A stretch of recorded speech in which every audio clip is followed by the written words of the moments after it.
Hi guys, we're back with more of The Terrible Two Get Worse by Jory, John, and Mac Barnett, illustrated by Kevin Cornell. We're on Chapter 4. Yanni Valley Science and Letters Academy had a school picture day tradition that went back 5 principals. Each year, the whole student body, the faculty, and the staff would assemble on the lawn in front of the school. Principal Barkin, in Yanni Valley, there had always been a Principal Barkin, would take his place at the front of the group. Then everyone would tilt their heads toward a photographer standing on the gymnasium roof, who would snap a picture that would hang in the halls forever. Here is the picture from 1883. The cow was not a student, but it frequently grazed on the grounds. From 1937, look, it's Jimmy Barkin, known to his students as the Smiling Principal and to his family as the Family Shame. And 1972. That's current Principal Barry Barkin, then a student standing next to his father, former Principal Bertrand Barkin, then a principal right there in the front row. After lunch, the school bell rang 3 times, which was a signal for everyone to gather. Okay, everyone! Principal Barkin was shouting into a microphone. Clump up! Let's clump up! I want everybody clumped this instant so we can get back to class as soon as possible. And while they are clumping, I would like to remind teachers to please talk a little bit faster this afternoon to make up for the instructional time we are losing by taking this photograph. Students wandered the lawn trying to find their friends. Only half the teachers had made their way outside, and most of those were talking in a smaller clump over by the parking lot. One clump, said Principal Barkin. One clump right here on the front lawn. Why is it that people are always clumping until you ask them to clump when they scatter? Offered Niles, who was standing to Principal Barkin's right. Yes, scatter!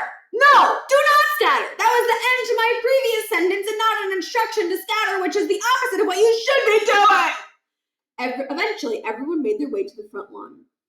Barkin cut through the crowd and took his place at the front. Look, said Stewart, flowers! Yes, Barkin smiled. He noticed them on his way to work. Last night, on the lawn, a blanket of field violets had bloomed. Field violets, the state flower, and on picture day. Barkin considered it a sign from the universe.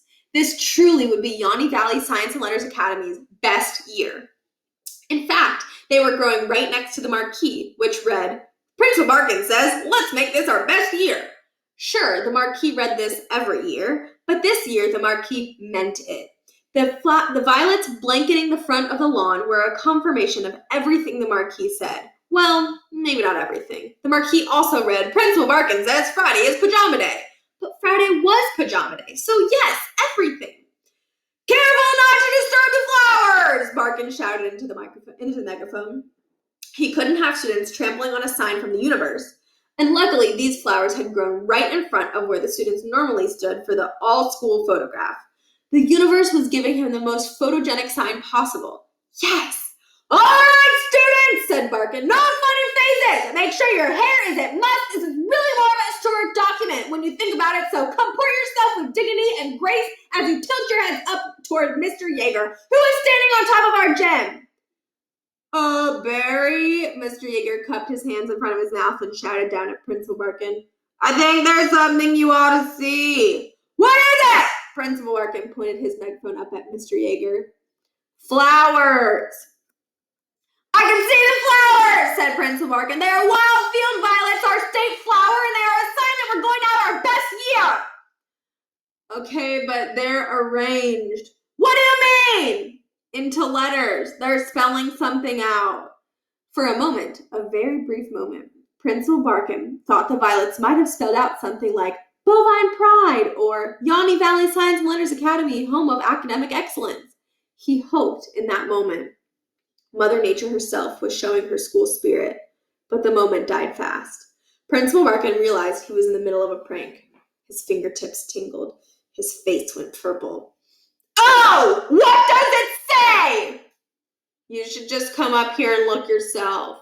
There was no way Barry Barkin was going to climb all the way on top of the gym to read some prankster's idea of a joke, while all the students and staff stared up at him, an embarrassed purple speck on a rooftop. There was no dignity in it, no power. Just read it, Doug! Mr. Yeager scratched his beard. He shouted down, The flowers say Principal Barkin says There were some nervous giggles. What? Principal Barkin says bunion. I heard you the first time, dog. That's hilarious, said Stuart. What's a bunion?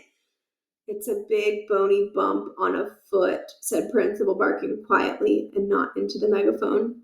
Wait, what is it? Asked a kid named Scotty. A big bony bump on a foot! Principal Barkin said into the megaphone. It sounds like onion, said Stuart, like you have an onion on your foot. Everyone laughed.